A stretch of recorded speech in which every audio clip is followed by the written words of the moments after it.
We started the London Video Archive in 2016, but its origins go back to the 1970s, when portable video recording became available for the very first time, which obviously now you can do on machines like this.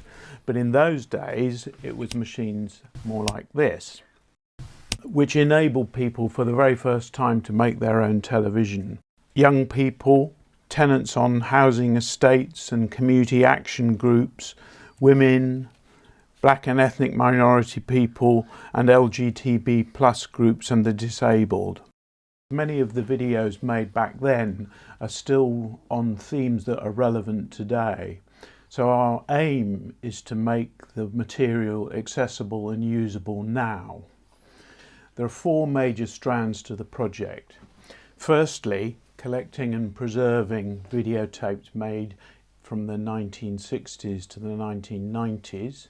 This is crucial because a lot of the early material was made on videotapes like this, black and white, which are now in the process of disintegrating.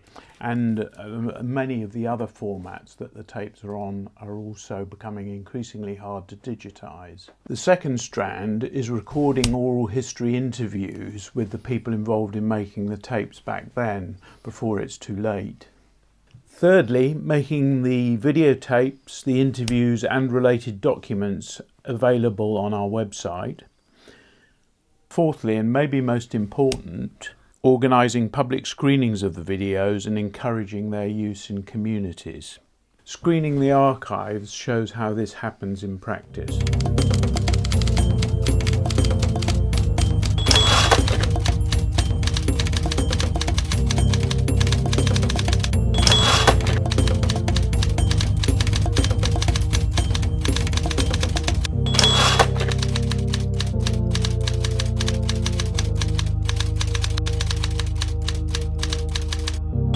Years go by, and you do forget all about these things until such occasion somebody said, well, do you remember? And you're surprised then at just how much you can. I remember it. I loved it because I was 10, and to me it was heaven. Would I describe it as paradise now? But they obviously did, and it looked lovely. They trusted that they would be safe. As children, they could go and play, and for instance, the two ladies saying, take me in, and somebody would take you in. Pull up a chair, guys, but I want to ask you about your next film. I would just like the film about how kids grew up in the area, how they had a good time, about how they didn't have much money, all the things that youngsters in the day didn't have.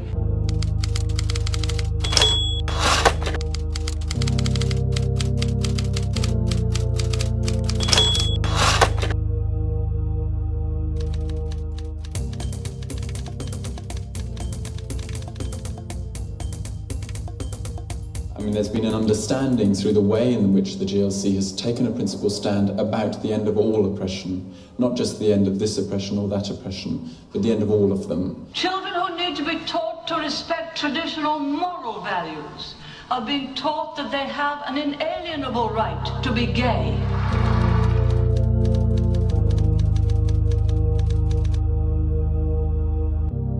Manchester were really, really good. They actually paid to organise the Stop the Claws campaign there, and the demonstrations then moved up to Manchester. It was just fantastic. The atmosphere was absolutely amazing.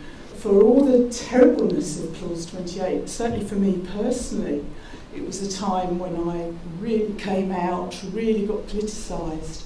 And I think so many other people did that as well. At first I thought it would be a bit depressing to see that people are still sort of doing the same fights and making the same films about the same topics, but actually it's kind of empowering. Even just today, like the woman in the discussion saying, you know, Section 28 was terrible, but also it was really energising, like coming to those demonstrations, being in those spaces, being collective, being out and proud. Today was just an opportunity to bring some of those archive films to a much bigger audience than maybe they'd normally get, and to give them a platform.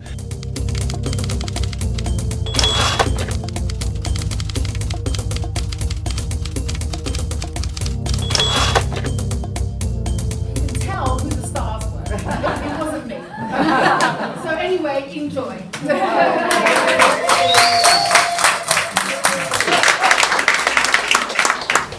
The first time I left home, I was 7. It was all because of my brother Michael.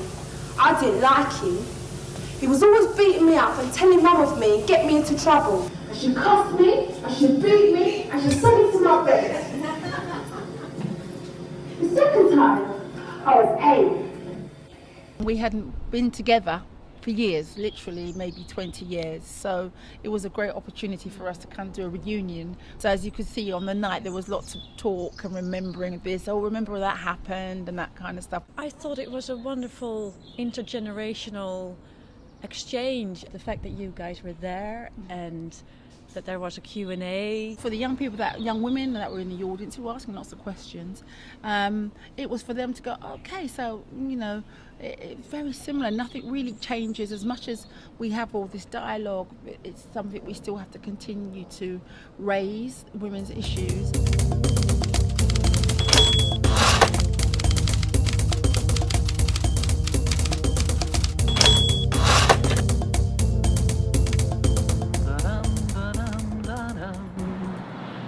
Have you seen anything of the festival today? Yeah, I was on one of the floats. Oh, you was on one of the floats? On Port Hospital float. With your poor man up at the door and make yourself at home. How about you, Sinead? All right, lovely. Want more of them? More of them? And more beer. Yeah. More beer? Yeah. You sound like you've had too much. Get enough, that's what I like.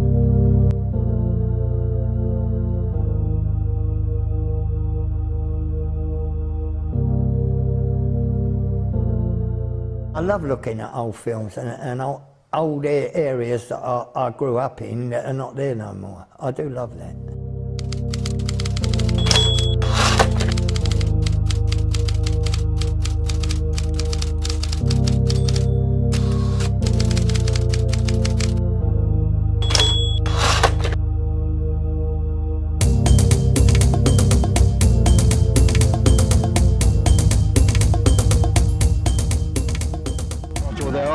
Streets, and we should be allowed to march on them. Mr. Mayor, on the directions of the Commissioner of Police of the Metropolis, I ask you to use your good offices and direct your procession along Algernon Road, the route that was agreed with the organisers.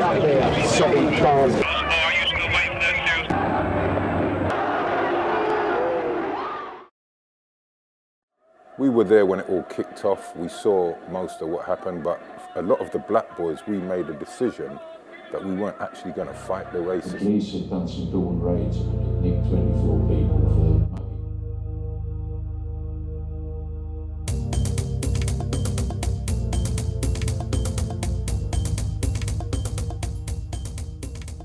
for What I was particularly interested in is that so many people came together, you know, people from all different walks of life and nationality, the mayor, you know, the Christian groups, everybody got together to say, no, we don't want it in Lewisham, we don't want it in our community. And it was good to be able to see that. I think it allows people to visualise what that era was like, especially for people like myself who are from my generation, like the young generation who obviously weren't there, weren't born. I think it's very important for them to be able to visually actually see what was going on. So the archives are very important in order to show the realism of what happened on the day.